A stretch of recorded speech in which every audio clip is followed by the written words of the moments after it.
Bonjour YouTube, et surtout, bonjour à vous tous qui regardez cette vidéo.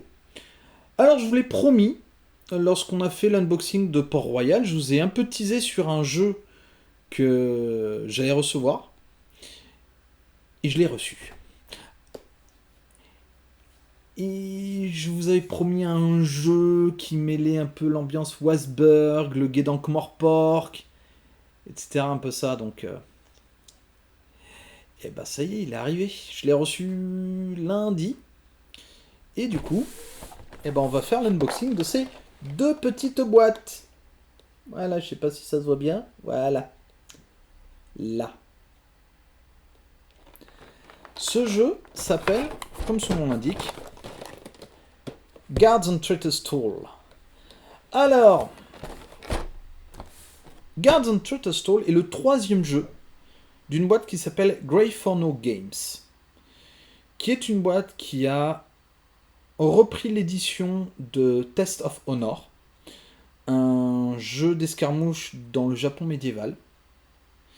Et un autre jeu, ils ont fait un autre jeu par la suite qui s'appelle 200 Hours, qui lui est un jeu plutôt... comment dire? C'est un peu le gendarme et le voleur durant la Seconde Guerre mondiale. En gros, vous jouez des SAS d'un côté et de l'autre les gardes allemands d'une installation. Grossièrement. Ils ont fait pas mal de trucs derrière, voilà. Bref. Des jeux qui sont plutôt des jeux d'escarmouche assez particuliers. Et promis, ils sont sur ma liste. Je sais pas quand je les ferai, mais ils sont sur ma liste. Donc, potentiellement, un jour, je ferai une vidéo sur ces jeux-là.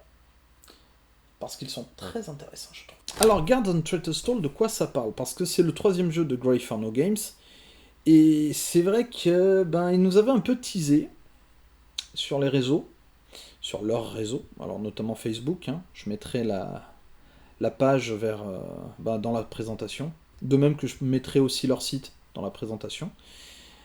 Et ils avaient un peu teasé, et on avait eu un autre teasing un peu plus concret chez le fabricant de figurines, qui est en fait Wargames Atlantic. Alors Wargames Atlantic, si vous connaissez, tant mieux, c'est bien.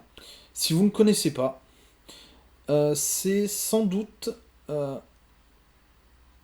fabricant de figurines à surveiller. Il a commencé comme un peu un third party, un tiers party, une partie tierce, je sais pas comment on dit en français, mais en anglais, vu que je regarde beaucoup sur les réseaux anglais, on appelle ça un third party. En gros, c'est pas le fabricant originel d'une gamme de figurines, mais il propose des alternatives, des proxys, grossièrement.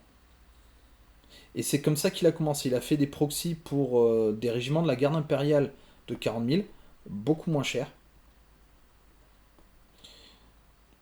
Voilà. Et il a étoffé un peu sa gamme, il a fait de la fantasy. Alors on trouve des hobbits, on trouve des squelettes, on trouve donc du futuriste, on trouve aussi beaucoup d'historique. Moi-même j'en ai acheté au début pour le jeu des tranchées aux barricades, qui est aussi sur ma liste. Promis. Je l'ai d'ailleurs promis à Romuald, un des créateurs du jeu. Promis, un jour je ferai une vidéo sur des tranchées aux barricades. Promis. Et honnêtement, ce que je peux dire, c'est que leurs figurines sont vraiment d'une top qualité. On a des options, elles sont finement sculptées. C'est... Franchement, ouais. C'est... au-dessus. Enfin, c'est pas du Games Workshop, bien sûr, forcément. Mais ouais, ça se rapproche un peu de gamme genre périminiature pour ceux qui connaissent. Donc franchement, c'est propre. Et du coup, ils ont refait des figurines pour Grey Forno Games. Je dis bien, ils ont refait des figurines. Parce qu'ils l'ont déjà fait pour 200 Hours. C'est eux qui ont fait les figurines qui sont dans la boîte. Et ils ont même fait d'autres partenariats, puisque par exemple, ils ont fait aussi les figurines plastiques pour la seconde édition de The Baron's War de Footsore Miniature, qui est aussi un jeu sur ma liste.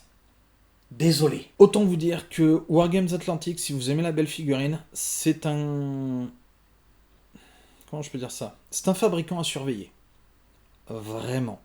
Et en plus, ils sont trouvables chez Philibert. Voilà. Donc, on va revenir un peu sur le jeu parce que je m'écarte, hein, je diverge un peu. Guards and Stall, de quoi ça parle?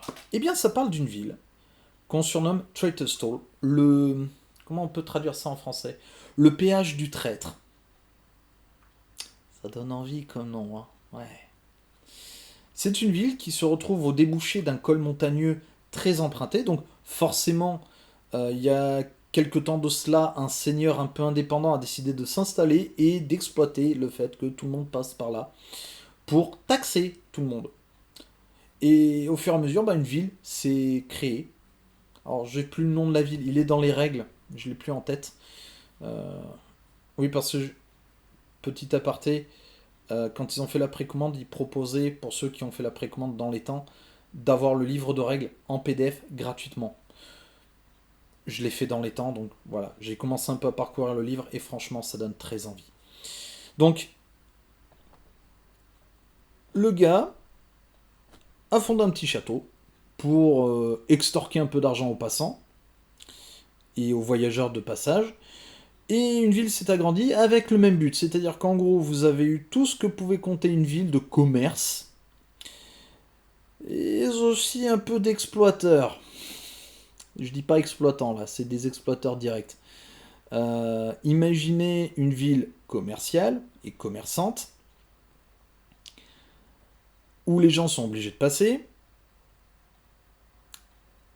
et où on peut donc trouver des objets magiques, des objets classiques et puis différents services qu'on peut trouver dans des grandes villes un peu de ce genre-là. Oui, grossièrement des bordels. Oui. Et des tavernes. Et des auberges. Et beaucoup d'autres trucs. Voilà. Tout ça, tout ça. Et bien sûr, qui dit une ville florissante, avec plein d'argent à se faire, dit aussi criminalité.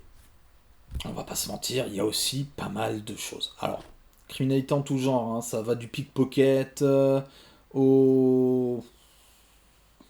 au commerce illégal et aussi à la contrebande. Voilà. Et c'est là que les joueurs entrent en jeu. Parce qu'en fait, dans ce jeu, ils ne vont pas jouer des bandes rivales comme on peut voir dans des jeux comme Mordheim, comme Port-Royal que j'ai présenté la fois dernière. Enfin, présenté, non. Dont j'ai fait l'unboxing la fois dernière. Donc c'est là que les joueurs interviennent. Parce qu'ils ne vont pas jouer donc des bandes rivales qui vont se mettre sur la figure. Mais ils vont jouer des gardes. Des gardoches. Du bifin. Du garde-chiourme. Qui sont censés faire régler l'ordre dans cette ville. Et il y a plein de règles pour ça. Et ça me plaît beaucoup. Parce que c'est pas un jeu compétitif, c'est un semi-coop. C'est un jeu semi-coopératif. Parce qu'en fait, le but du jeu, ça va être d'arrêter le plus de contrevenants possible. Pour se faire reluire. Bah oui, vous avez tous pour but d'arrêter les bandits.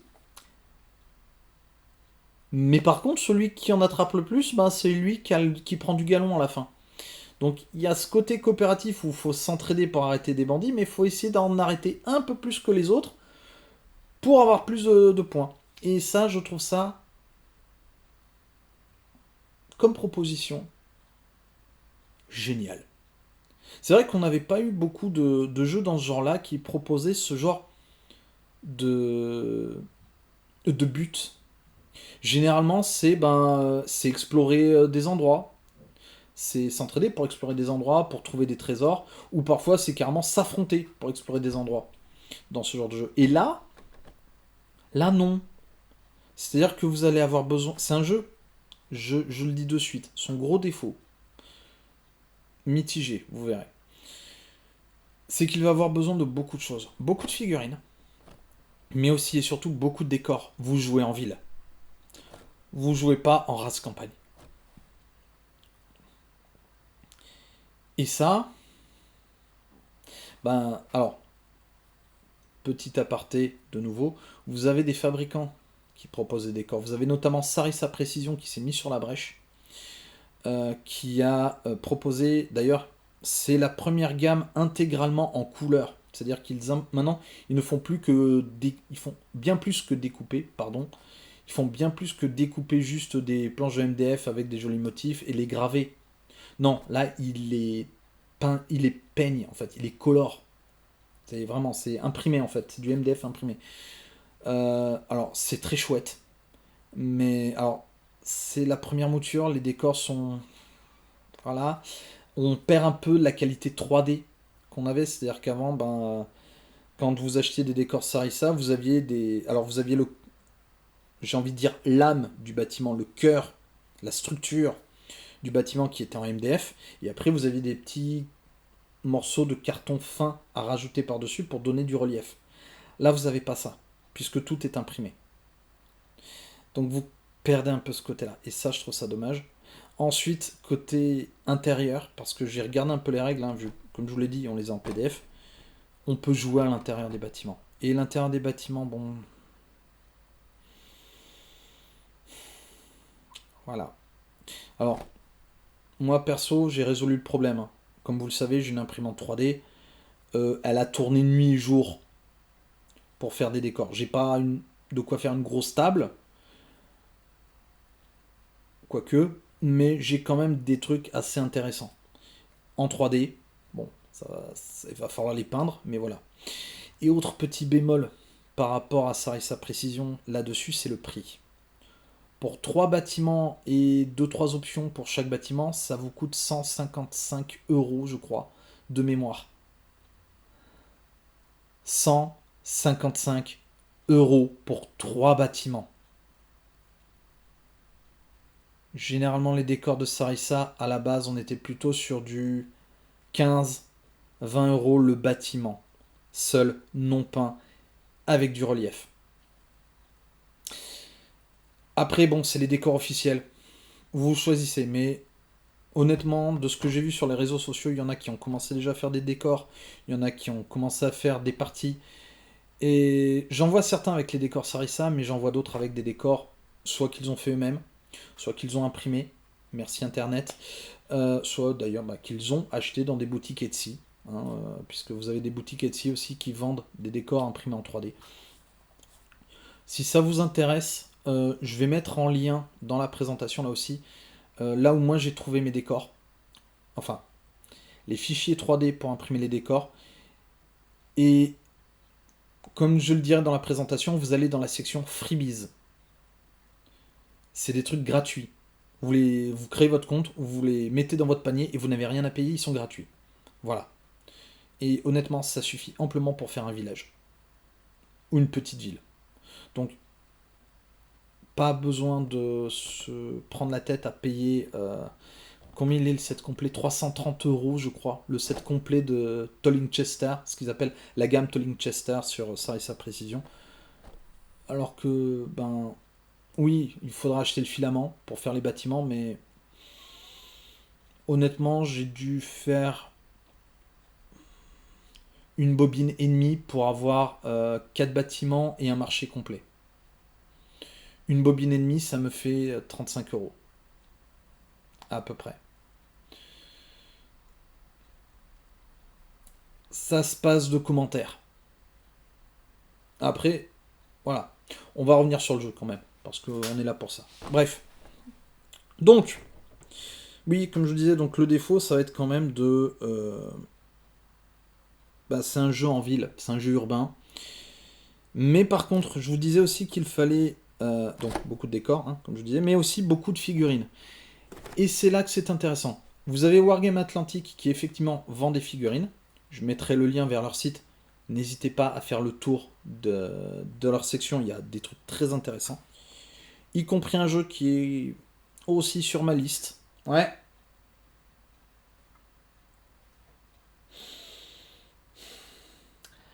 Un jour. Mais, ce qui est très bien, ils ont fait une précommande avec différents produits. Et notamment un bundle de lancement.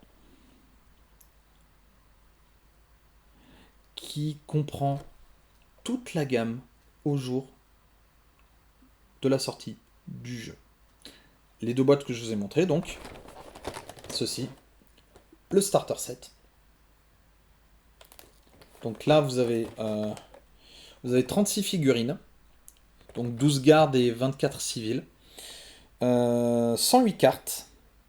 Donc, alors, les cartes, pour vous dire ça, les cartes, alors, je vous les présenterai après quand on fera l'unboxing, ça sera plus complet.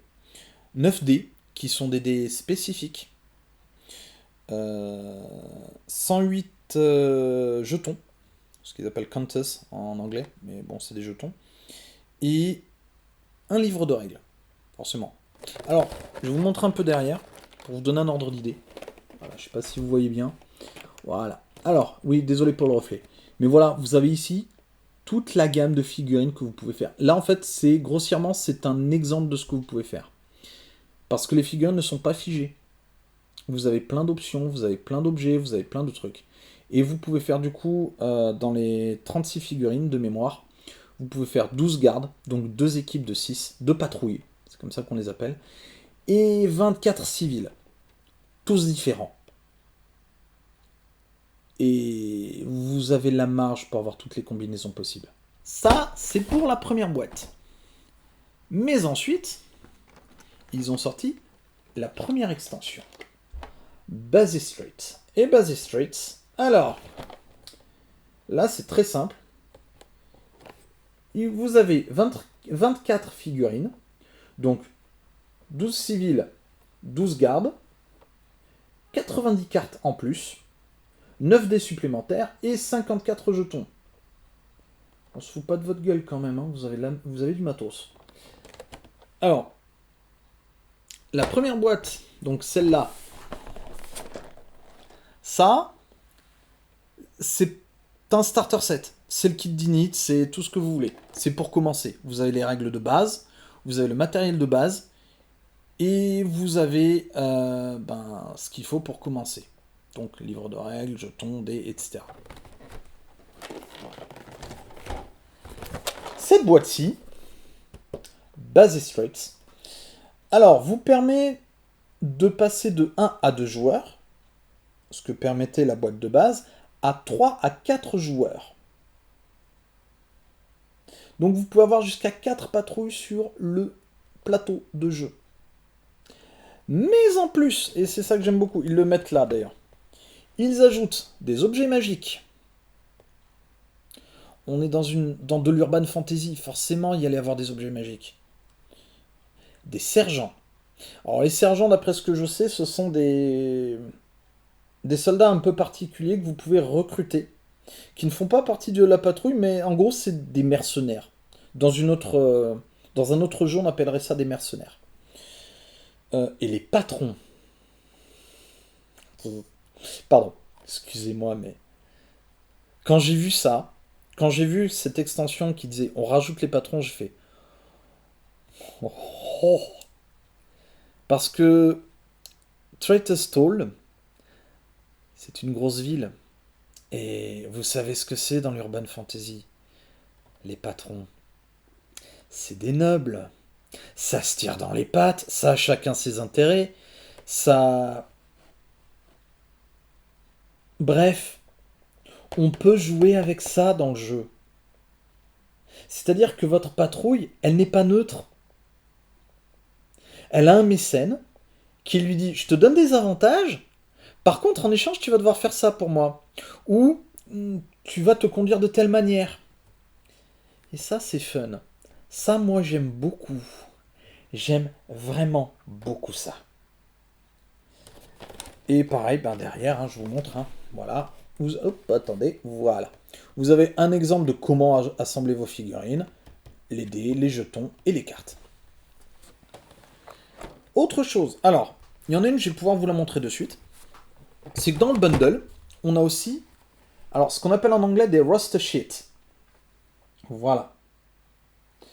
En fait, c'est votre fiche de patrouille. Vous avez la case là, c'est pour le capitaine, parce que votre patrouille a forcément un capitaine. Et ensuite, vous pouvez ajouter jusqu'à 10 soldats dans la patrouille. Alors je pense qu'il y a aussi une case, il doit y avoir une case pour le sergent. Non, c'est une case normale, ok. Vous pouvez mettre votre patron, forcément, vous pouvez même mettre ici son écusson, tandis qu'ici c'est le nombre de points.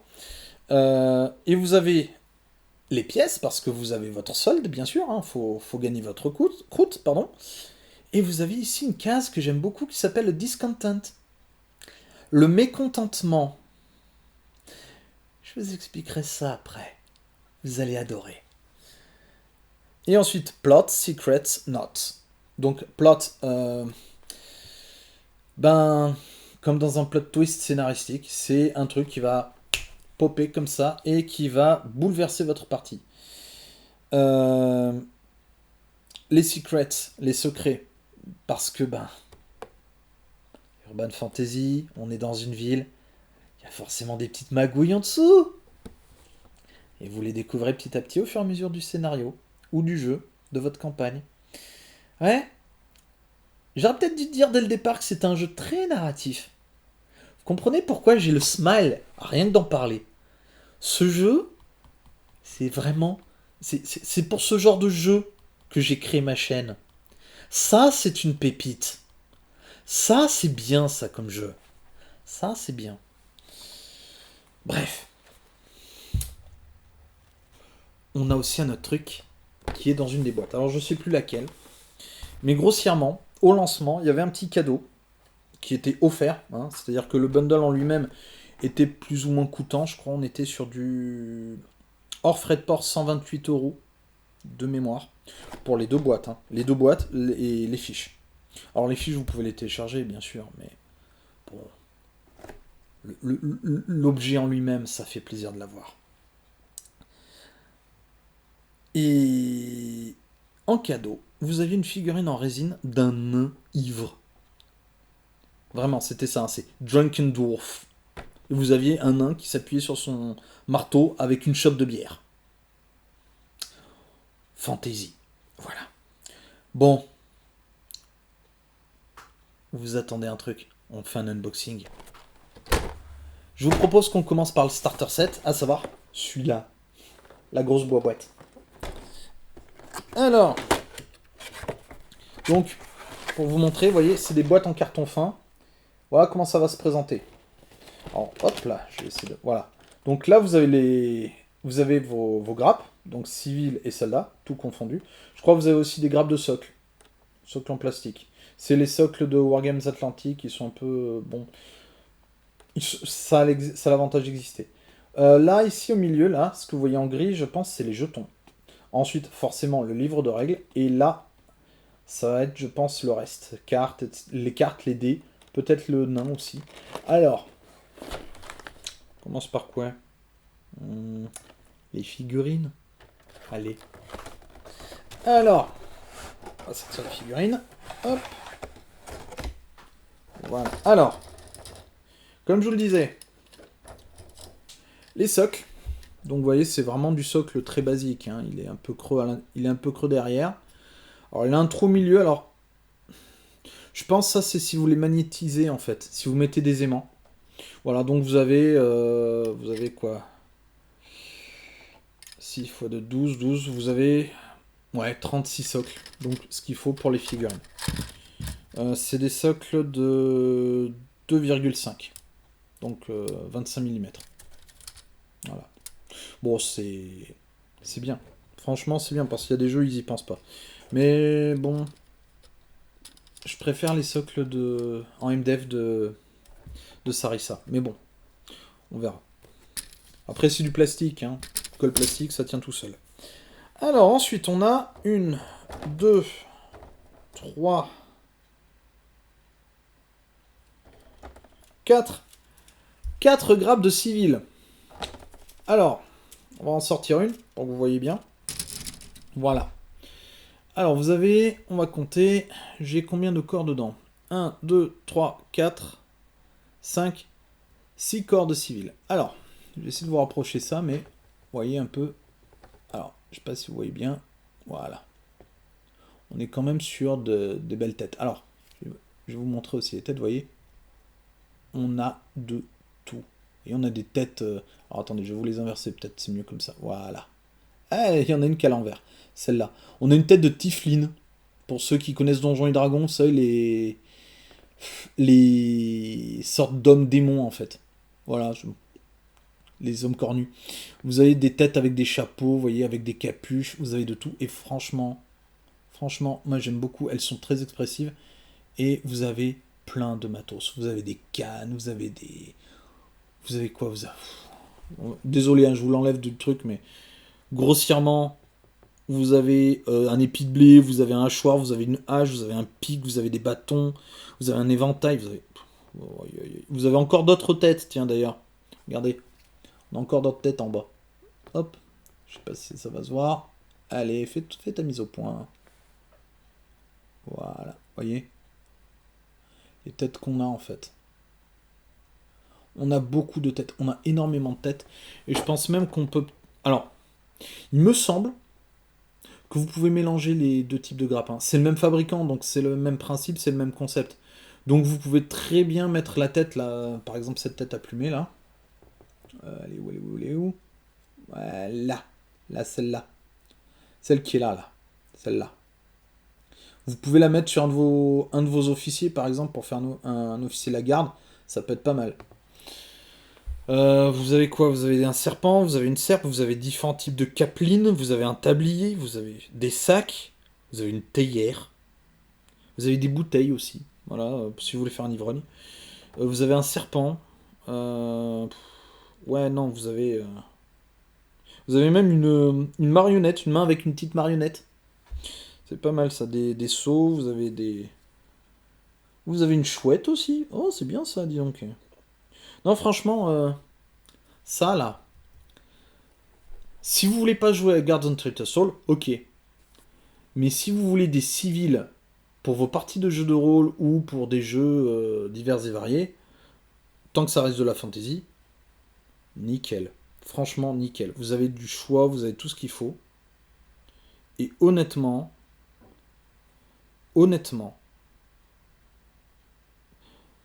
c'est top quali, hein. Franchement.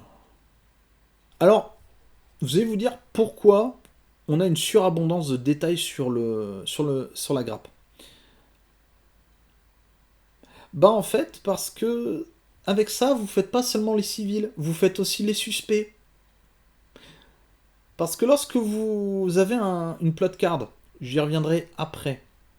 Je vous expliquerai pourquoi, parce que c'est très important que vous ayez ça. En fait, quand vous avez un suspect à appréhender, il faut que vous l'identifiez. Il y a une carte dans le jeu qui comporte en fait tous les types de suspects que vous pouvez avoir, avec ce qu'il porte, comment il est habillé, ce qu'il fait, etc. Et en gros, bah, c'est avec ça que vous pouvez le faire. C'est pour ça que vous avez aussi autant de figurines. Parce que vous avez en fait une figurine par type de suspect possible. Par exemple, on va vous dire c'est un homme noble. Donc vous avez un gars qui a une couronne par exemple. Et vous pouvez mettre une belle tenue. Je sais pas moi, qui a une chouette. Voilà. J'ai pas en tête hein, les détails. Mais en gros, si vous avez une figurine de noble avec une chouette sur l'épaule, c'est banco, c'est votre suspect. Vous avez des règles pour les identifier. Alors, comme je vous l'ai dit, j'ai juste survolé un peu le livre de règles en PDF actuellement. Je le connais pas très bien. Je vais me pencher davantage dessus parce que ça, ce jeu, je vais le présenter, hein. Ça, mais ah oui, oui, tous les jeux que je fais en général, je vais tâcher de vous les présenter. Mais celui-là, j'aimerais vraiment vous le présenter parce que il me plaît bien. Il me plaît bien. Et voilà, c'est pour ça qu'en fait, vous avez donc plein de détails parce que chaque détail compte. Ça va vous permettre de vous créer votre suspect, ça va vous permettre de vous créer votre noble, votre voleur, je sais pas moi, votre contrebandier par exemple. Voilà. Avec ça, vous pouvez vous créer votre civil, vos civils et vos suspects. C'est vraiment énorme. Ouais. Franchement, c'est très très bien pensé. C'est du beau boulot. Bravo les gars de Wargame Atlantique et les gars de Griffono. Euh, Bah maintenant, on va passer à l'autre grappe, hein. Enfin, à l'autre type de grappe. Les gardes. Et là, vous en avez un peu moins. Vous en avez 12. Donc, en fait, deux grappes, une équipe, enfin, une grappe, une équipe. Calcul simple. Et là encore, vous avez énormément de détails. Alors, vous avez donc, on va compter, je regarde, 1, 2, 3, 4, 5, 6, 6 corps encore, assemblage. Vous avez un corps qui est en deux parties. Alors, je sais pas si ça va bien se voir. Vous avez ici le torse et ici, vous avez les jambes là. Là, voilà. Donc voilà, vous avez ça. Vous avez... Alors, on a un seul bouclier. Par contre, il est là. Hop, voilà. On a un seul bouclier. Et on a toute une ribambelle d'armes. Alors, on a des hallebardes. On en a... J'en ai vu deux. Donc, c'est plutôt pas mal. On a des épées, beaucoup d'épées. On a une masse d'armes. On a une hache ici. On a un arc. Une arbalète. Une autre masse d'armes. Mais surtout, on a donc... Alors, je vais vous les montrer. Et je vais essayer de vous les montrer proprement. Ouais, voilà. Ouais, on a les têtes en fait ici. Vous voyez, on a les têtes. Alors, c'est embêtant parce qu'elles sont pas toutes dans le même sens, mais grossièrement, voilà. Vous avez les têtes de vos personnages ici, et surtout, vous en avez encore. Ah, j'arrive à bien vous les orienter. Vous en avez quelques autres ici. Voilà. On a vraiment, là aussi, plein de détails. Et je viens de remarquer un truc sur la grappe. Franchement, c'est pas mal. C'est pas mal parce que regardez. Alors, est-ce que vous voyez là? Hop, j'ai essayé de faire une mise au point. Voilà. Ici, vous avez en fait un pack d'armes. Avec plein d'armes dessus. Enfin, dedans. Mais surtout, et moi, c'est ce qu'il y a au-dessus que j'aime beaucoup. Vous avez une oie. Ou un canard. Enfin, moi, je dirais plutôt une oie vu la longueur du cou. Vous avez une oie. Qu'est-ce que ça vient foutre sur une grappe de garde, ce truc? C'est génial. Non, mais c'est... Je vous ai déjà dit que j'aimais bien Wasberg. Ah non, si vous connaissez pas ce livre, le livre de oui, c'est ça, Cédric Ferrand, Wasberg, lisez-le. Vous comprendrez pourquoi je kiffe le fait qu'il y ait une oie sur la grappe des gardes. Ça n'a rien à faire ici, mais ça rajoute une telle saveur. Voilà. Vous avez, après vous avez une main tenant un parchemin aussi, voilà, et une autre qui tient une lanterne. Voyez. Donc on a pas mal de trucs. On a vraiment beaucoup de matos. On a aussi des petites spalières à ajouter aux épaules, des cordes, on a des menottes. Bah oui, c'est ça aussi qui est bien dans le jeu. C'est que vous jouez des gardes, vous êtes censé arrêter les suspects, les appréhender, pas les tuer. Parce que sinon, ben, la bonne populace de Traitor Stall ne va pas être très contente. Vous voyez pourquoi il y a des points de mécontentement qui sont pris en compte dans le truc? Hein? Bah voilà. Je vous ai déjà dit que j'aimais bien ce jeu. Bref. Là aussi, donc du coup, vous avez deux grappes. Ah, d'ailleurs, on a un coffre aussi. Ça, c'est pas mal. C'est un petit truc en plus. On a un coffre ici. Hop, voilà. Hop. Ouais, on a vraiment tout un ensemble d'armes, de mains. On a des torches. Non, franchement, il y a de quoi faire. Et, comme je vous le disais, les grappes sont interchangeables en fait. Vous pouvez mettre. Enfin, interchangeables. Je pense pas non plus énormément, mais si vous voulez faire un aventurier avec une spalière de chevalier pour faire genre le gros dur du marché, c'est jouable. Mais ouais, tout est utilisable. Vous pouvez, vous pouvez mélanger, mais à fond de boîte. Et ça, je trouve ça vraiment génial. Ça, c'est un jeu qui vous propose du kit bashing de base. Nativement, vous faites du kit bashing. Kit bashing, pour ceux qui ne connaissent pas, c'est en français on appelait ça une conversion. En gros, c'est un principe qui permet de modifier une figurine pour en faire totalement autre chose. Ça a pris un sacré essor avec les jeux d'escarmouche comme Mordheim, comme,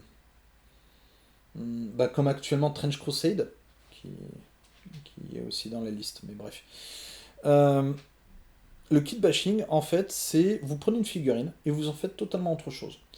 Vous la personnalisez à fond. Ça se fait beaucoup, notamment avec Games Workshop qui a des figurines qui sont plus vraiment personnalisables, euh, puisque vous suivez le plan et vous faites ça. Donc il y en a beaucoup qui kit bash leurs figurines.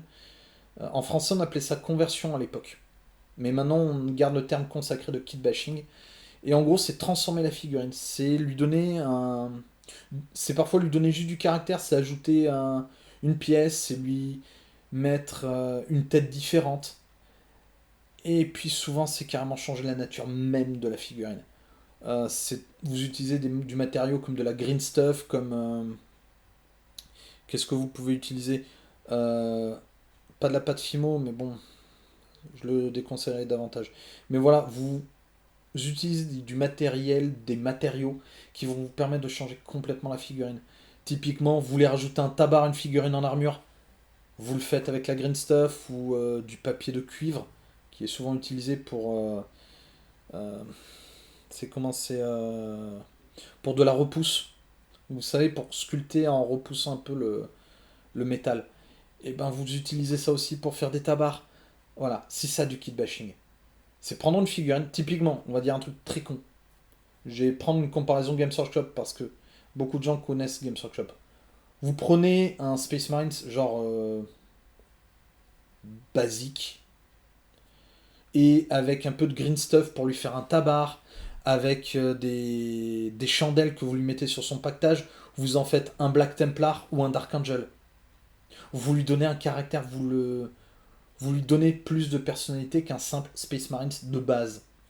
Ou, encore pire, vous prenez un Space Marines de base et avec de la green stuff, vous retravaillez son armure, vous faites un corps bouffi, vous prenez des câbles électriques ou de la corde de guitare pour faire genre des câbles qui sortent, vous faites une armure éclatée, et puis après vous le peignez en vert, et vous faites un Space Marines loyaliste, vous le transformez, pour ceux qui connaissent, en Marines de la peste. C'est ça du kit bashing. Vous transformez la figurine. Elle n'est plus ce qu'elle était censée être à la base. Voilà, très grossièrement, le kit bashing. Si vous avez des questions encore, n'hésitez pas, posez-les dans les commentaires. Pour les aficionados du jeu de la figurine, soyez bienveillants si vous répondez. Dans mes followers, il y a des gens qui ne connaissent pas forcément le milieu de la figurine, qui ne connaissent pas forcément ces termes. Donc soyez cool avec eux. S'il vous plaît. Merci. Bon, on a vu les figurines. Alors on va voir un peu les règles. Alors, voilà. Ah bah ça c'est très bien, ça j'aime bien. Vous avez les deux planches de jetons. Bon, bah voilà. Alors, elles sont totalement identiques. Hein, de ce que je vois, il n'y a pas de différence. Alors, il y en a, je sais à quoi elles servent. À quoi ils servent ces jetons. Et d'autres un peu moins. Alors, je vais vous expliquer très grossièrement ce que je comprends. Donc, vous avez, voilà. Ici, vous avez les actions de garde. Alors, je vais d'abord vous les présenter, je vais d'abord vous les montrer et ensuite on va en parler. Donc là, les actions des gardes. Là, c'est les jetons de mécontentement. Alors ça, je sais pas ce que c'est les side streets. Donc c'est les rues latérales. Je sais pas trop à quoi ça peut servir. Reload. Ça, c'est pour quand vous rechargez une arbalète ou un arc, par exemple. Suspect actions. Ça, on verra après. Blood. Ça, j'imagine que c'est pour des. C'est pour des preuves, je pense. Parce que d'ailleurs, il y a Clue ici. Donc, preuve. Voilà. Savoir ce que c'est. Elles sont numérotées, donc à mon avis, chaque preuve est différente selon le scénario. Prisoner. Donc, les prisonniers. Ça, c'est quand vous avez arrêté un suspect, vous lui mettez le jeton à côté, il est arrêté. Sneak. Vous mettez le jeton à côté de la figurine, c'est-à-dire qu'elle est cachée. Ensuite, vous avez plot, time et will. Alors will, je sais pas trop, je sais plus trop à quoi ça sert. Par contre, vous avez des jetons, les jetons de garde, d'action de garde, les jetons d'action de suspect, plot et time. Alors, ça, c'est parce qu'en fait, c'est un jeu qui fonctionne avec une activation cachée. C'est que ces jetons-là que je vous ai montré, là, action de garde, action de suspect, time, enfin temps, et plot, et je crois que la roue aussi, mais je sais plus à quoi elle sert. En gros, ça, vous les mettez dans des bourses, dans une bourse, et chaque joueur va piocher. Et en fait, ça va décider de ce qu'on active. Action de garde. Je pense que, voilà, vous avez compris, vous actionnez un garde, une patrouille, enfin, je sais plus dans quelle mesure vous les activez, je crois que c'est un garde à chaque fois. Le suspect, ben pareil, c'est un suspect activé à chaque fois. Le plot, alors ça j'aime beaucoup. Le plot, c'est qu'en gros, euh, quand vous piochez ce jeton, vous avez une pioche qu'on appelle les plot cards. Et les plot cards, vous piochez la première. Et je vous montrerai à quoi ça sert. Mais grossièrement, c'est comme un plot twist au cinéma. En gros, va y avoir un bouleversement dans le scénario qui va bizarrement modifier les objectifs. Alors, ça peut aller très simple. Hein. Ça peut être de oh tiens, il y a un suspect qui apparaît. Identifier tel type de personnage. Voilà, grossièrement. Ou parfois ils vont dire même placer ce type de personnage à tel endroit. Ça dépend. Mais vous avez aussi d'autres trucs du genre, ça peut être, ben il y a un incendie qui se déclare dans une maison voisine. Donc, urgence, les gardes doivent intervenir. Et c'est là que les jetons de mécontentement, oui, désolé, je suis pas très bien latéralisé par rapport à ma caméra. C'est là que les jetons de mécontentement sont importants parce que chaque plot card va donner du mécontentement. C'est-à-dire qu'en gros, ben, la foule elle va dire ah, mais qu'est-ce qu'ils foutent les gardes, ils servent à rien. Puis petit à petit, ça va être un peu de grogne. Puis ça peut aller jusqu'à la révolte. Oui, parce que je vous ai dit que les gardes devaient aussi maintenir l'ordre dans la ville et rendre les gens heureux. Oui, non, c'est un peu vache dit comme ça, mais en gros, ils devaient veiller au bon moral des citoyens de la ville. En gros, pas de mécontentement, pas de grogne. C'est pour ça, par exemple, que c'est un jeu que j'aime beaucoup parce que vous pouvez tuer le suspect si vous voulez. Mais tuer quelqu'un de sang-froid dans une rue devant des civils, c'est pas très mal vu. C'est pas très bien vu, pardon. Donc vous allez avoir des jetons de mécontentement en plus. Alors que si vous l'arrêtez et que vous le menez dans votre baraque, propre, nickel. Ça marche, ça passe, c'est bon. Voilà. Mécontentement, ça, le mécontentement, hop là, c'est le nerf de la guerre. Dans le jeu, c'est le nerf de la guerre. Alors vous avez bien sûr les pièces d'or, ça c'est la thune que vous allez avoir à la fin. Voilà. Time, alors c'est pour rythmer un peu le jeu, c'est-à-dire qu'en gros, je crois que si vous en piochez un, il y a un truc qui se passe, alors je sais plus ce que c'est, et si vous piochez le deuxième, c'est la fin du tour. Voilà, grossièrement. Faudra que je relise les règles parce que ça, je suis pas très clair. De même que la roue, je sais plus trop à quoi ça sert. Voilà, donc vous avez deux jetons, deux planches de jetons comme ça. Le livre de règles, que je vous montre à l'envers du coup. Le livre de règles, cette fois à l'endroit. Alors, le livre de règles, alors, je vais essayer de vous mettre des trucs assez sympas. Voilà. La carte. La carte de Traitor Soul, avec tous les quartiers identifiés. Je trouve ça génial. Ah, l'odeur du livre. Vous avez des exemples aussi de suspects. Voilà, par exemple.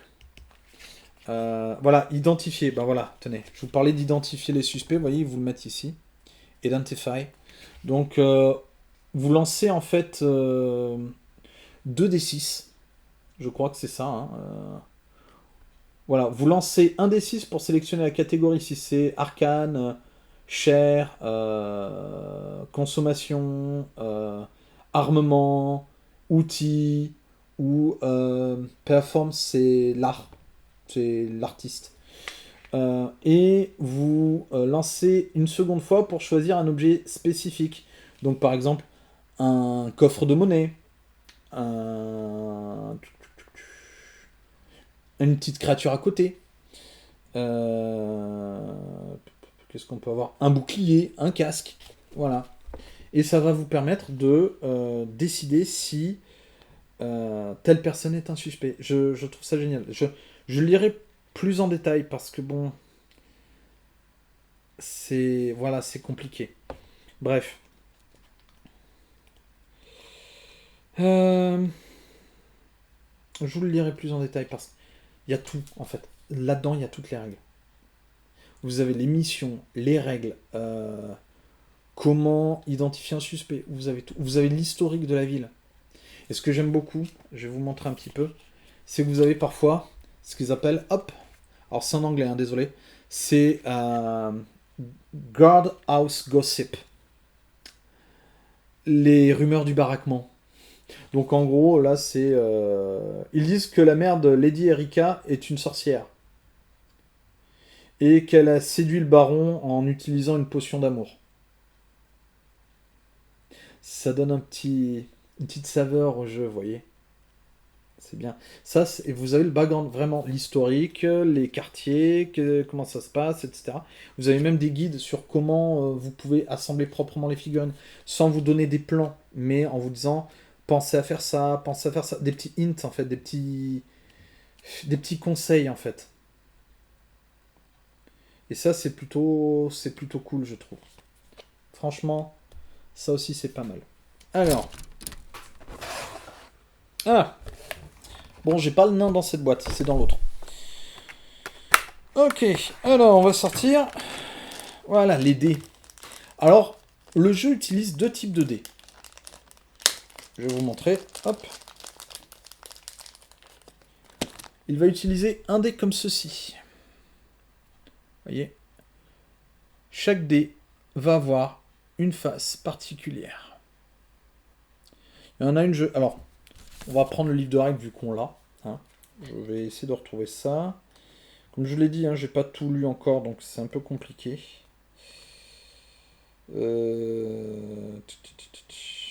Ah tiens, je suis tombé sur la roue, ce que ça voulait dire. En gros, vous pouvez l'ajouter optionnellement. Ça veut dire qu'en gros, si vous avez des chariots dans votre scénario, vous pouvez les bouger comme ça, grossièrement. C'est plutôt sympa. Time tokens, ça on verra plus tard parce que c'est pas le plus intéressant. Voilà. Quand vous faites un test, vous utilisez des dés comme ça. C'est pour faire un test. Alors, comment ils disent ça? Selon le résultat,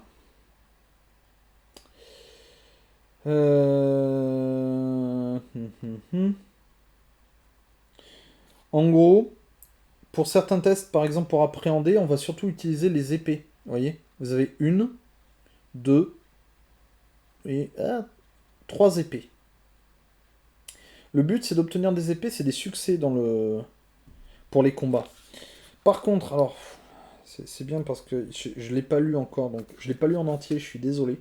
Pas encore, j'ai pas eu le temps de le lire, contrairement à Port-Royal que j'ai terminé. Mais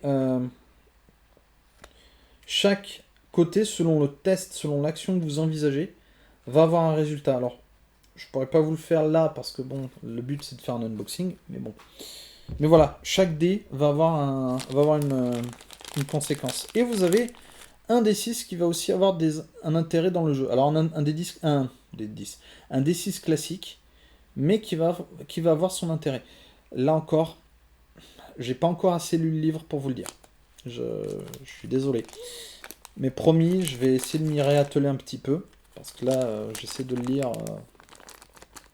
Je devrais pas dire ça, mais quand c'est un peu calme au boulot, que j'ai rien à faire, j'ai les PDF des livres à lire, comme ça me fait une petite pause, ça me fait souffler un peu, et après je me remets au boulot. Mais bref. Voilà. Et vous avez du coup les cartes. Alors les cartes, vous en avez plusieurs. Si j'arrive à sortir ça, sans les abîmer. Hop. Voilà. Alors, vous avez les cartes de garde, avec les profils. Là, vous avez par exemple, c'est le combat, mais c'est aussi la dextérité. Ça, c'est le mouvement. Ça, c'est le brawl. C'est pour... alors, le mouvement, c'est là. Hein, c'est la petite flèche. Brawl, c'est le combat. C'est pour... quand vous tatanez quelqu'un à coup de main, à coup de poing. La tête, ben, c'est l'esprit.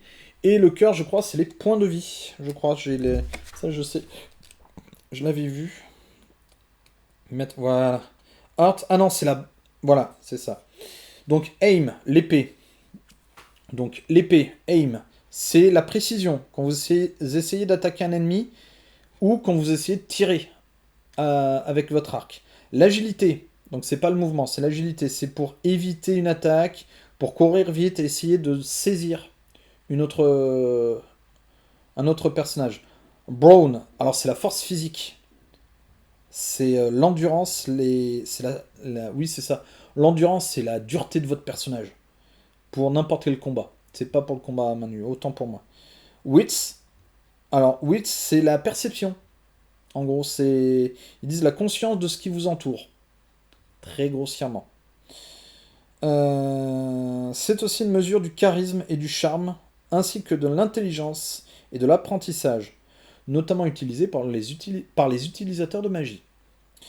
Vous avez donc le cœur. Le cœur, c'est la bravoure, c'est le courage, c'est l'habilité, c'est la capacité à commander les autres et votre volonté pour résister à la coercition et aux enchantements magiques. Simple et efficace. Et voilà. Ça, c'est les cartes de recrutement, vous voyez. Vous avez les cartes de recrutement. Je vais vous montrer aussi les autres. Donc, si je les retrouve. Alors, tac, tac, tac. On a Constable, Constable, Constable. Voilà. Ensuite, carte de recrutement. Toujours. Hop, voilà. Une carte d'équipement pour les armes à portée. Vous voyez, et ce qui est bien, c'est que armes à portée très bien, mais chacune avec un dessin différent. Ça, j'aime beaucoup. Voilà. Bon, vous avez deux dessins différents. Mais c'est déjà bien. La monture. Voilà. Vous voyez, vous pouvez avoir des montures. D'ailleurs, ils ont déjà teasé des figurines montées pour le jeu. On a les animaux d'attaque. Ah. Light. Alors ça, je sais pas ce que c'est. Light, Eevee, Willy. Ah oui. Alors ça, oui. Ok. Ça, c'est pas des cartes de recrutement. Ça, ce sont des cartes de trait. Et en gros, c'est des bonus à votre personnage. Là, par exemple, light, c'est-à-dire... Alors, je sais plus ce que ça peut être. Mais en gros, c'est léger, je pense. C'est light, mais écrit à l'ancienne. Les anglophones, n'hésitez pas à me corriger. Mais grossièrement, en gros, voilà, c'est... vous avez plus 1 pour esquiver et par contre, vous êtes moins endurant. Normal. Vous êtes léger. Voilà. On a Eevee d'ailleurs, du coup, Willis, Kittish, Tag, Clumsy, ok.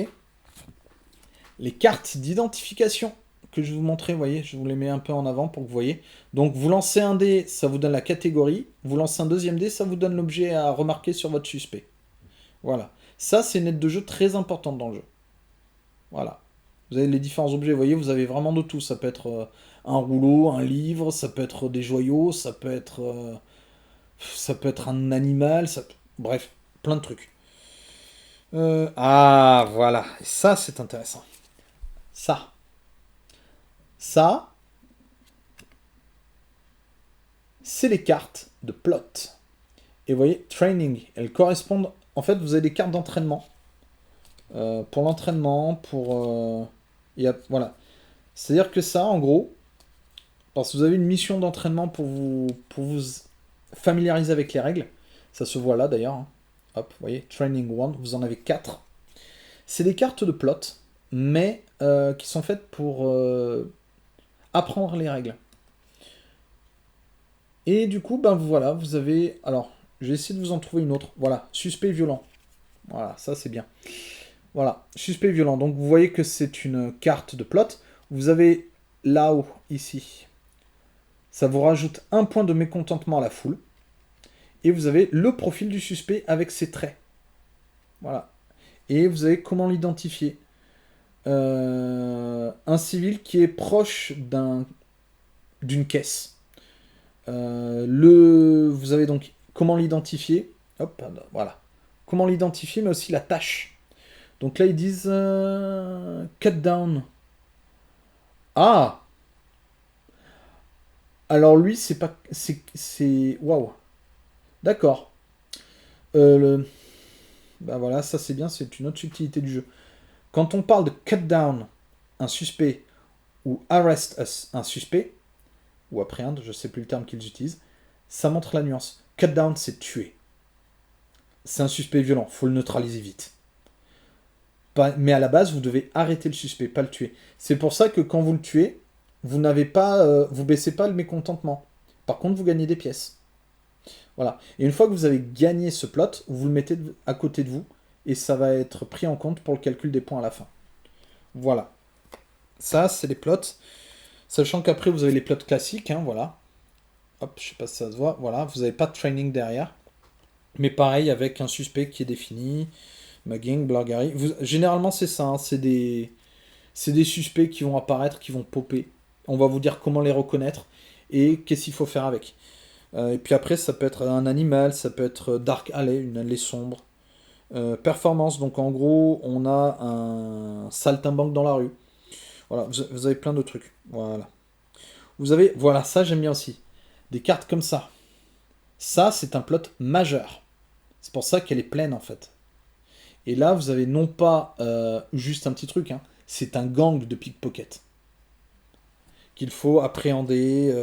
Voilà, ils disent arrêter, task, arrest, arrêter.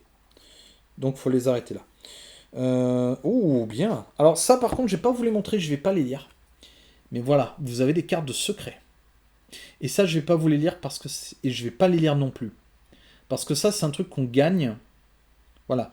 Ne pas lire jusqu'à ce que ce soit demandé. C'est-à-dire que certaines cartes de plot vous donnent, en récompense, au lieu de vous donner des pièces ou de baisser le mécontentement, ou parfois avec, vous avez une carte de secret. Et on vous dit, lisez le secret numéro tant. Et vous apprenez un secret du jeu. Voilà. Ça, c'est les cartes. Je vais voir s'il y en a une autre avant que ça ne coupe. Ah, on a quand même beaucoup de secrets. On a 42 cartes de secrets là-dedans. Et ensuite, on a... Ah, voilà, les advance. Ça, c'est quand vous progressez. Donc en gros, c'est des avantages en plus que vous avez. Ouais.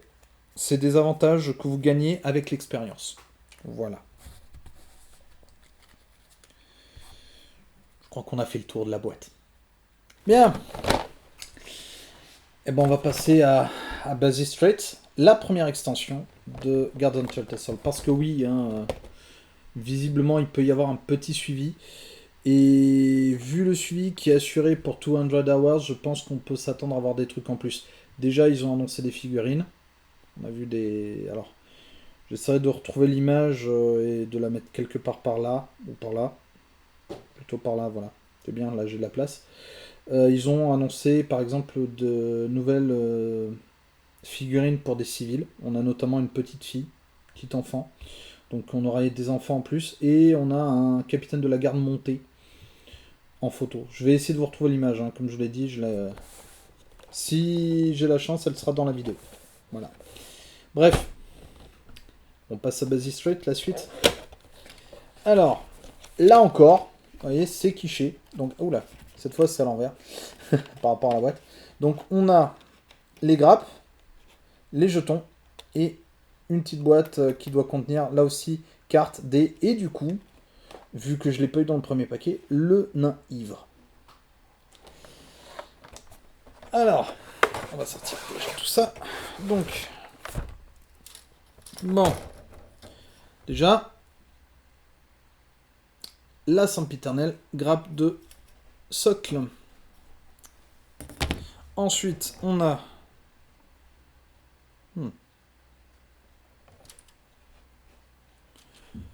deux grappes de garde.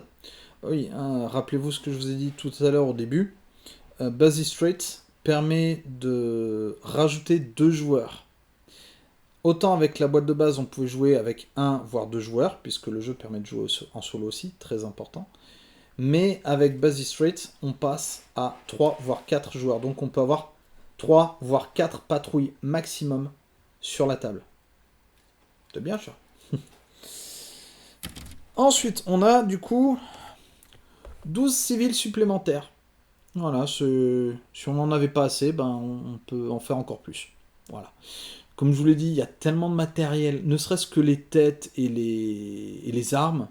Je sais même pas combien il peut y avoir de combinaisons pour assembler les figurines.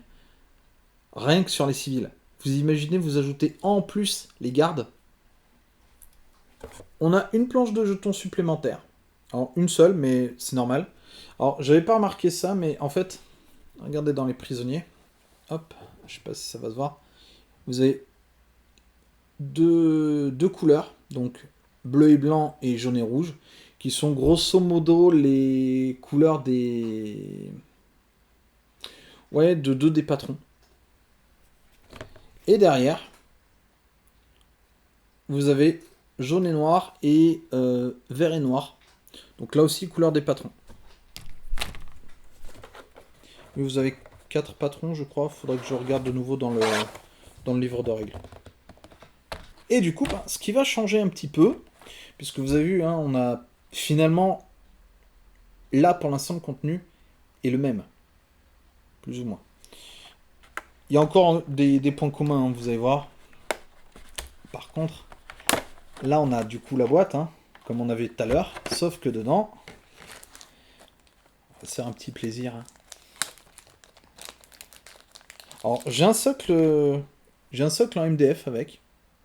On va voir si je crois que c'est du... Je sais pas si c'est du 2.5 ou du 2. Ah, c'est du 2.5. Bon, c'est bon à savoir. Mais par contre, j'ai le nain. Alors je sais pas si ça va se voir. Hop. Voilà. C'est le nain bourré. Figurine en résine. Et elle est vraiment très très très belle. Hop, on va montrer derrière, mais bon, il n'y a pas grand chose à voir, mais ça va quoi. Non, franchement, c'est pas grand chose. Elle doit coûter quoi, 5 livres, je crois, à rajouter. Mais bon, cadeau quoi. Ça fait plaisir. Et puis elle est franchement, vous avez vu quand même la qualité, et elle est vraiment magnifique.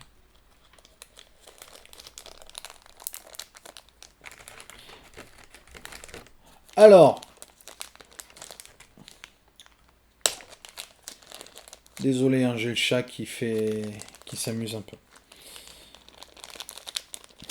On a toujours les dés, hein, exactement les mêmes dés, le même nombre de dés, et c'est vraiment les mêmes dés que dans la boîte de base. Donc vous voyez, hein, un d 6 classique, et puis ensuite 8 dés. 8 dés de... 8 dés pour les tests. Et enfin, et c'est là aussi que ça va changer, c'est surtout là en fait. Grossièrement, honnêtement, ils auraient très bien pu ne pas vendre de figurines avec, ne pas vendre de jetons, et ni les dés, et juste vendre le paquet de cartes à part. Donc à voir s'ils le feront pour les prochaines. Alors je regrette un petit truc, c'est que je vois déjà qu'il y en a une qui est un peu abîmée. Voilà, regardez, ça va venir. Et on voit qu'elle est un peu abîmée ici. Alors attendez, je vais vous remettre. Vous voyez, hop. Elle a pris cher pendant la livraison. Bon après, alors, ce qui est embêtant, c'est que c'est un plot. Mais je me connais, je vais les protéger les cartes. Elles vont être dans des protège-cartes, je m'achèterai des protège-cartes exprès, avec un dos mat, vous voyez. Donc, alors, on a du coup des cartes de plot qui ont été ajoutées. Hein, donc, Ulois Pup, blablabla, plot. On a un sniper, tiens, j'aime bien ça. Un sniper, carrément. C'est bon ça. On a un sniper et... Attendez, je vais vous montrer. Vous voyez les cartes... Alors, voilà. Vous voyez les cartes Advance qu'on a eu tout à l'heure, c'est ça. Vous voyez la flèche grise, c'est leur symbole. Là, par exemple, le sniper, on a du mécontentement. Mais en plus, alors, je crois que si on résout là, il faut que je revérifie les règles. Mais si on résout la tâche, en fait, de la carte, le mécontentement s'enlève, je crois automatiquement. Et du coup, vous avez en plus de ça, deux points, enfin 2 points, 2 pièces d'or et un avancement en plus. C'est pas mal. Et ça, c'est pour celui qui finit le. Enfin, qui mène la tâche à bien. Vous voyez le côté semi-coop en fait. C'est-à-dire que celui qui arrête le sniper, qui le ramène dans les baraques, ben c'est lui qui a l'avancement, pas les autres. C'est lui qui a les pièces d'or, pas les autres. Hmm, ok, trader. Ah, ah. Alors ça c'est intéressant. Ah,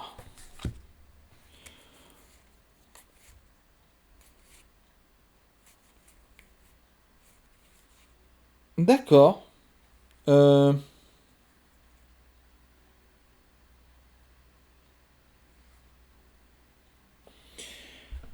alors je vais pas les lire non plus, mais j'ai combien de cartes secrets? Un, 2, 3, 4, 5, 6, 7 cartes secrets, dont 5 sont des cartes qui, je pense, doivent prendre la place des cartes secrets qu'on a dans le jeu de base, puisqu'elles sont numérotées de 2 à 6. Alors, ok. Ou alors c'est peut-être des cartes on peut choisir. Je sais pas. Enfin, choisir ou piocher. À voir, faudra que je regarde. Et vous avez 2 cartes secrets qui vont prendre la suite des autres, des précédents, puisqu'on a une carte 43 et 44. Rappelez-vous, les autres c'était jusqu'à 42. Donc c'est plutôt pas mal. Alors l'autre, je sais pas, je regarde. Non, ils mettent rien, ils mettent rien. Ok, très bien. Bon. Non, je regarde très rapidement. Très très rapidement. Bon. Alors, on a là encore 2 cartes d'identification, puisque vous avez une carte par joueur, obligatoirement.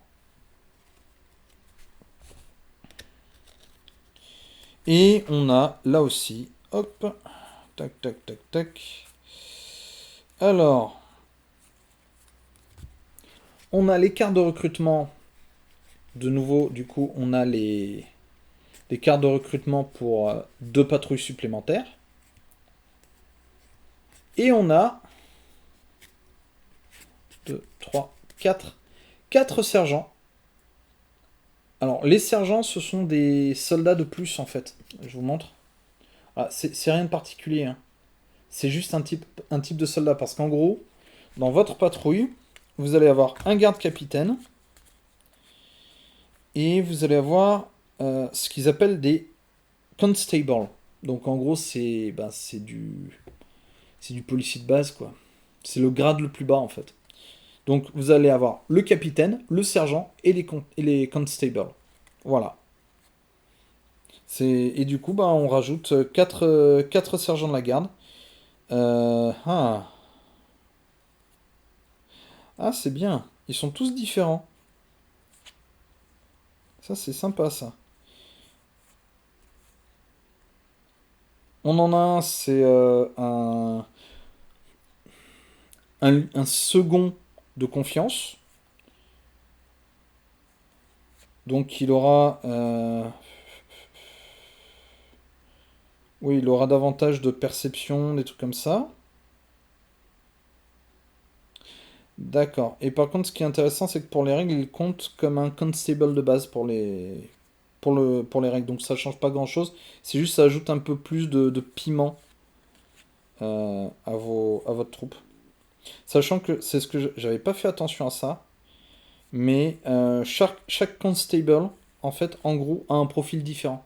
C'est bien ça, c'est très très bien. Ça permet d'avoir vraiment des options en fait en soi. C'est très très bien. Ça permet d'avoir vraiment une personnalisation. Je sais pas si les gardes captains sont différents. Ils sont tous différents aussi. C'est bien. C'est-à-dire qu'en gros, ça c'est bien ça. Vos patrouilles ne sont pas identiques. Elles ne seront jamais identiques.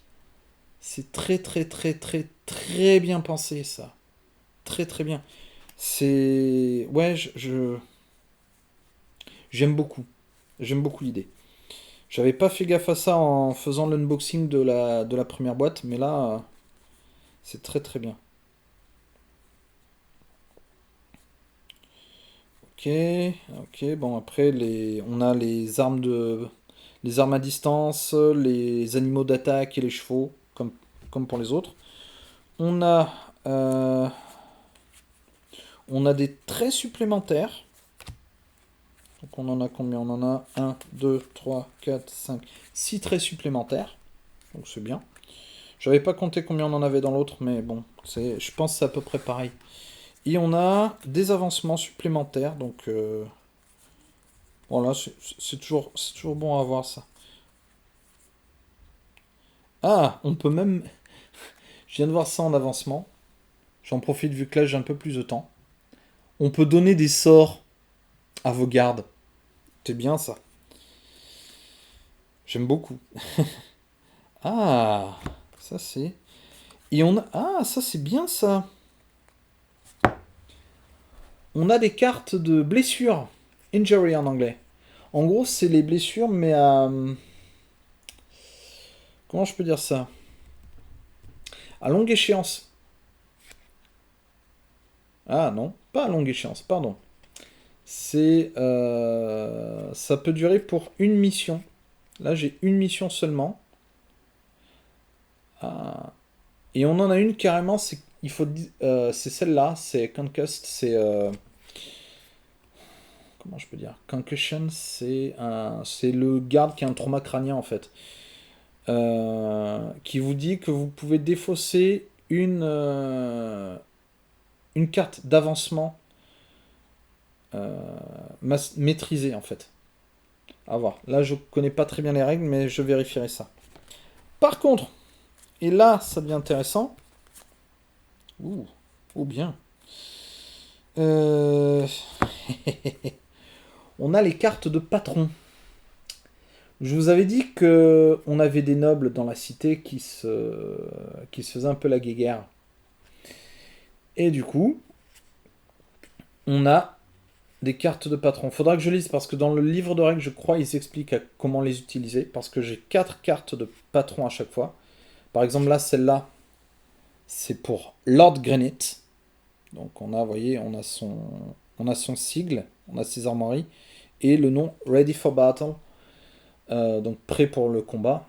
À la fin du jeu, vous gagnez 2 pièces d'or si vous avez complété plus de plot cards avec des suspects dont le comportement était agressif. Je crois strike. Non, strike et ranged. Non, c'est les traits, donc c'est combat et attaque à distance. Ou avec le mot-clé dangereux. Voilà, et ils mettent pour les joueurs en solo, en bas, ils mettent un joueur en solo doit avoir complété au moins 2 cartes de ce genre. En fait, c'est des petits avantages que vous avez. Voilà, c'est ça. Ils expliquent ça en fait. Voilà, ça c'est bien. Il explique au tout début. Euh, Au début du jeu, vous choisissez euh, de manière aléatoire 3 des cartes allégeance qui sont liées à votre patron. Voilà. Ah, alors je regarde parce que on a Lady Melon. Ah, voilà. Alors, ok, on a Ready for Battle, on l'a, mais on en a 3 autres. Bien. Ok, bien. D'accord, on a des cartes qui se. Oui, parce qu'on a 4 patrons. En fait, on a des cartes qui se retrouvent. Par exemple, j'ai Ready for Battle qui est pour Lord Granite et Lady Meron. Alors, Lord Granite, je crois, c'est le Crésus du coin. C'est le plus riche. Donc, il arme sa propre milice personnelle. Lady Meron, c'est une combattante. Il y a dans le background du jeu, il y a un moment où en fait, ils se mettent un peu sur la tête avec un état voisin qui a essayé de les envahir, parce qu'il s'est dit, attends, il y a un comptoir commercial indépendant, je vais y aller, je vais le prendre. Et en fait, Lady Meron était sur les remparts, en personne, à défendre la ville, avec ses propres troupes. Donc c'est la grosse bourrine. Et les deux ont Ready for Battle. Par contre, j'ai vu qu'elle avait aussi Iron Fist, donc une autre carte que je retrouve chez Lord Kaliman, ou Kalinan, pardon, qui lui est, je crois, c'est le jeune premier. C'est le, c'est le jeune espoir, vous voyez, c'est le jeune outsider qui veut se faire un nom, je crois, de mémoire. Et qui, du coup, voilà, il a ça. Et j'ai, voilà, il y a... Et Lady Erika, c'est la plus mago du groupe, je crois, de mémoire. Mais voilà, très grossièrement, voilà, ce qu'on trouve dans Basic Street. Vous voyez, il n'y a pas grand-chose de différent. Euh, c'est... grossièrement, dans la boîte de Basic Street, vous aurez surtout de nouvelles cartes, de nouveaux plots, mais aussi et surtout, du coup, les cartes pour jouer deux autres équipes. Ça, c'est plutôt fun. Euh, voilà, moi, ce que je peux dire du jeu. J'ai rangé un peu les cartes. C'est bien, pour une fois, j'aurai un montage un peu moins compliqué, je vous avoue, puisque vu comment se présentaient les boîtes, je ne pouvais pas vous les ouvrir comme je fais d'habitude, en soulevant le couvercle, en mettant le couvercle de côté. Là, il fallait que je sorte tout et que je vous montre tout. Donc, c'est bien, j'aurai un peu moins de travail pour le montage. Plus ou moins, parce qu'après, je vais chercher les... Je vous avoue, je vais chercher un peu les ressources graphiques que je peux vous mettre en support. Voilà, les images, les logos, les trucs comme ça. Ben voilà, en tout cas, moi personnellement, Guardian Traitor Stall, je vais avoir du boulot. Alors je vais essayer, je sais pas quand je vais pouvoir peindre. Parce que grossièrement, je ne peins que le dimanche. Maintenant, j'ai plus que le dimanche pour peindre, le dimanche après-midi. Dimanche prochain, je prévois de vous faire un billet actu pour vous expliquer un peu pourquoi je fais autant d'unboxing actuellement. Et du coup, vous avez un indice là, hein, le fait que j'ai plus beaucoup de temps pour peindre. Je vais aussi faire un peu le point sur ce qui va arriver, parce que j'ai déjà un jeu que je vais faire aussi en unboxing du coup, qui devrait arriver prochainement. Normalement, il devrait arriver fin avril, je pense. Si vous êtes un peu au fait de l'actualité des jeux de figurines, si je dis juste Mantic Games et Légion Distribution, vous devriez à peu près voir quel jeu je vais recevoir. Et puis après il y a aussi là dans 2 semaines, le dernier week-end d'avril, il y a le festival des jeux de Montpellier. Alors je vais voir si j'y serai juste en visiteur ou si je fais un truc en plus. C'est pour ça aussi je vais faire un billet actu pour vous informer de ça. Et puis voilà. Mais en tout cas moi personnellement, on va revenir un peu sur Guards on Traitor Stall. On va recentrer un peu le débat. Guards on Traitor Stall, honnêtement, pour moi, c'est une petite découverte. Alors, je l'ai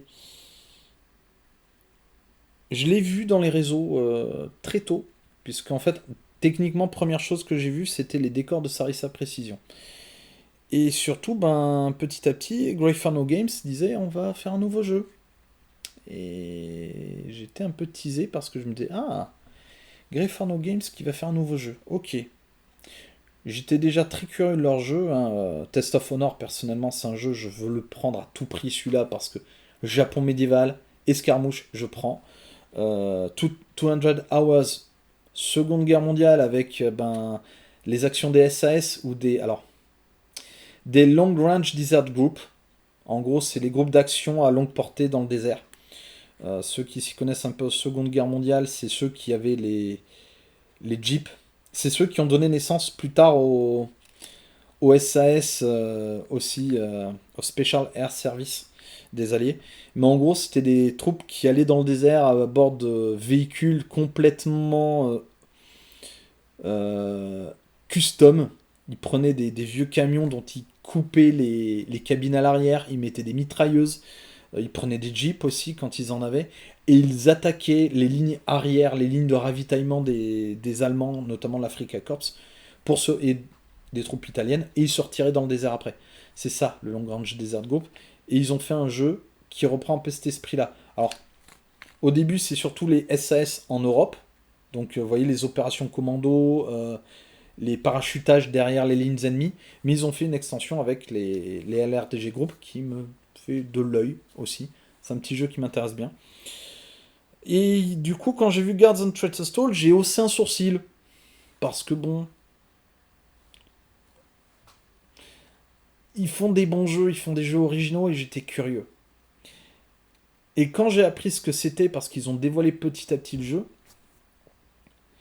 j'étais vraiment hypé. Hein, j'ai pas d'autre mot. Parce qu'on nous dit clairement, c'est un jeu où vous allez jouer des patrouilles de garde.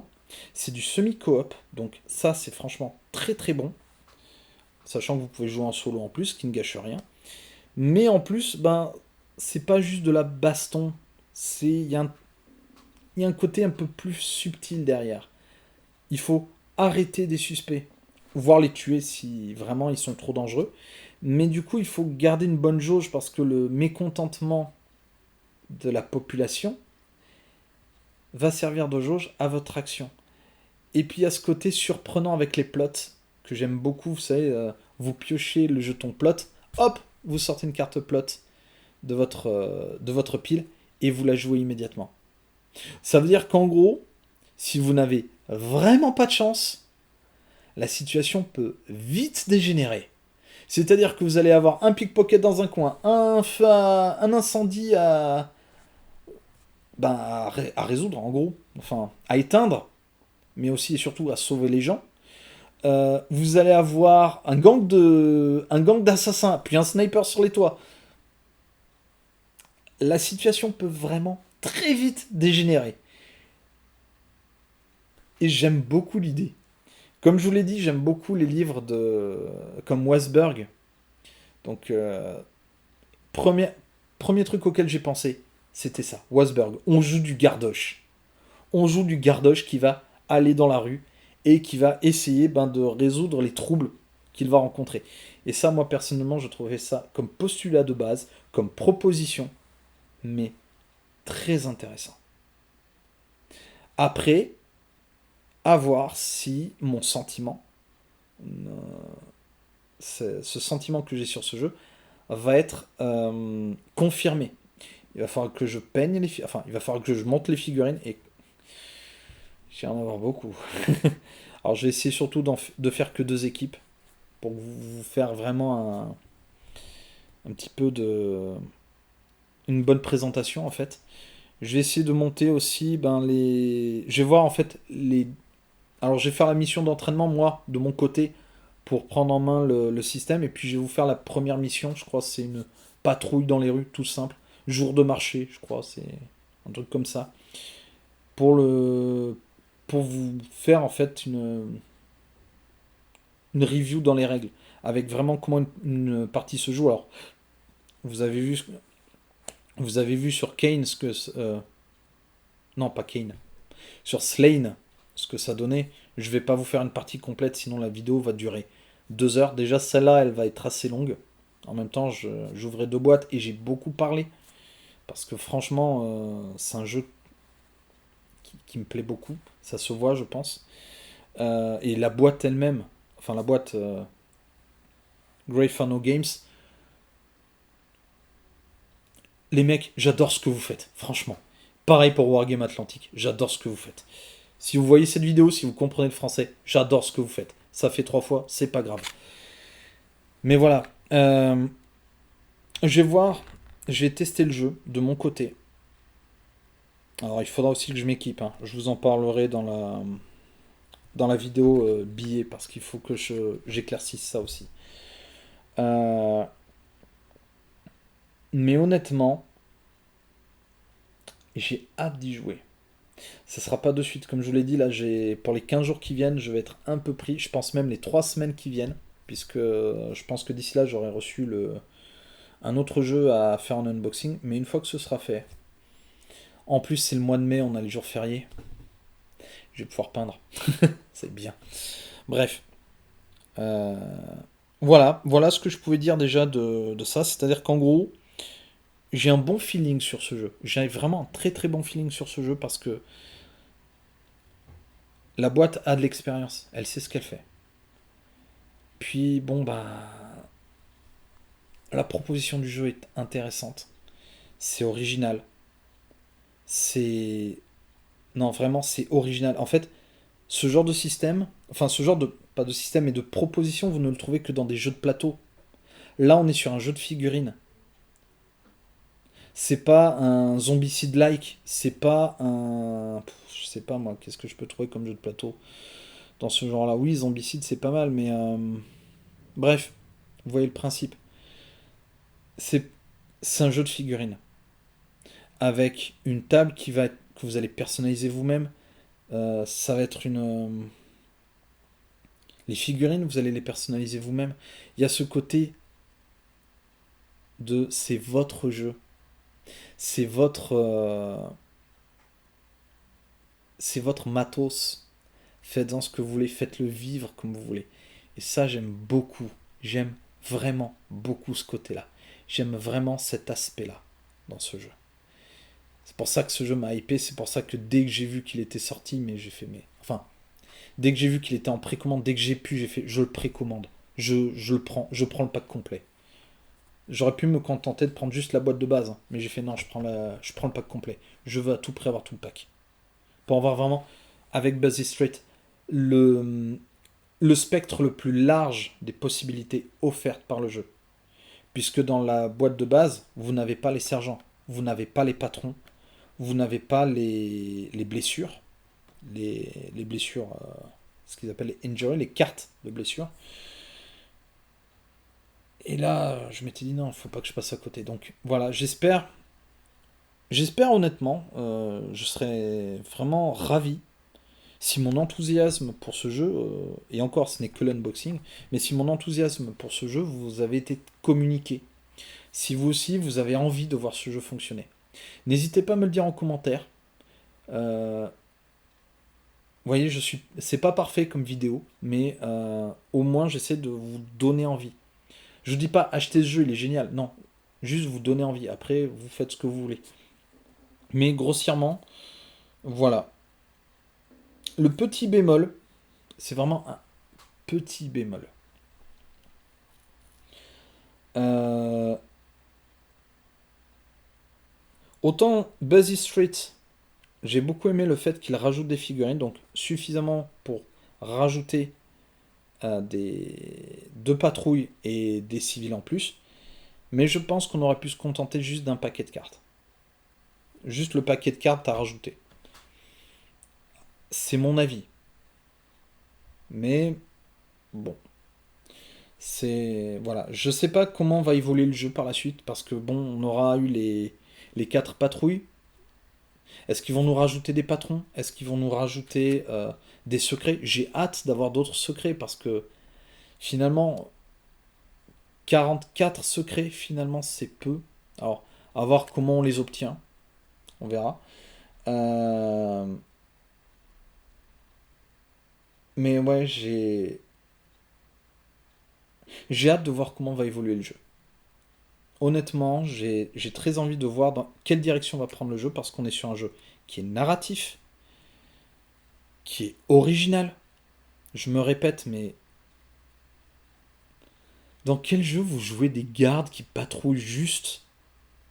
Ok, ça fait le gendarme et le voleur, mais j'en connais pas beaucoup. Que vous jouiez une faction qui soit des soldats en patrouille, oui, mais que tout le monde joue des gardes en patrouille, moi honnêtement, j'ai beau avoir vu pas mal de jeux circuler sur la toile, c'est la première fois que j'entends parler de ça. Donc la proposition est originale. Et ça, on a besoin de ça. On a besoin d'un peu de ce vent frais un petit peu dans le jeu de figurines. Que le jeu de figurines ce soit pas juste deux bandes qui se mettent sur la figure. Ou deux armées qui se mettent sur la figure. Et ça, ça j'aime bien. Ça, je trouve ça bien. Donc voilà. J'ai peut-être arrêté d'en parler parce que sinon je vais vous saouler avec mon sentiment sur le jeu. Mais voilà, je pense que vous aurez compris que j'aime bien ce jeu. Enfin, la première impression. Maintenant, faut que j'y joue, faut que je le teste, faut que je le pousse à bout pour voir s'il tourne bien. À mon avis, vu les échos des autres jeux de Grave for No Games, il y a peu de chances que ce soit raté. À voir. Mais bon, voilà, ben écoutez, à la semaine prochaine pour le billet que je vais publier. Et puis ben, je vais essayer de m'y attaquer dès que je peux. Je vais essayer de lire, de me remettre dans les règles un petit peu, de les relire bien comme il faut et de tester le jeu, de monter les figurines bien sûr. Avant ça, de les peindre, de peindre quelques décors et croyez-moi, j'en ai beaucoup.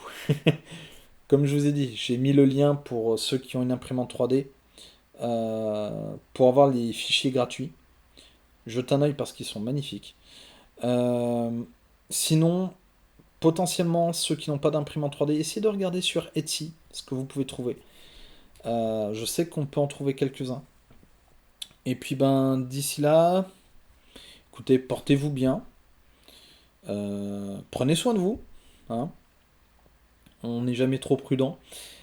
Et surtout, ben d'ici là, bon jeu.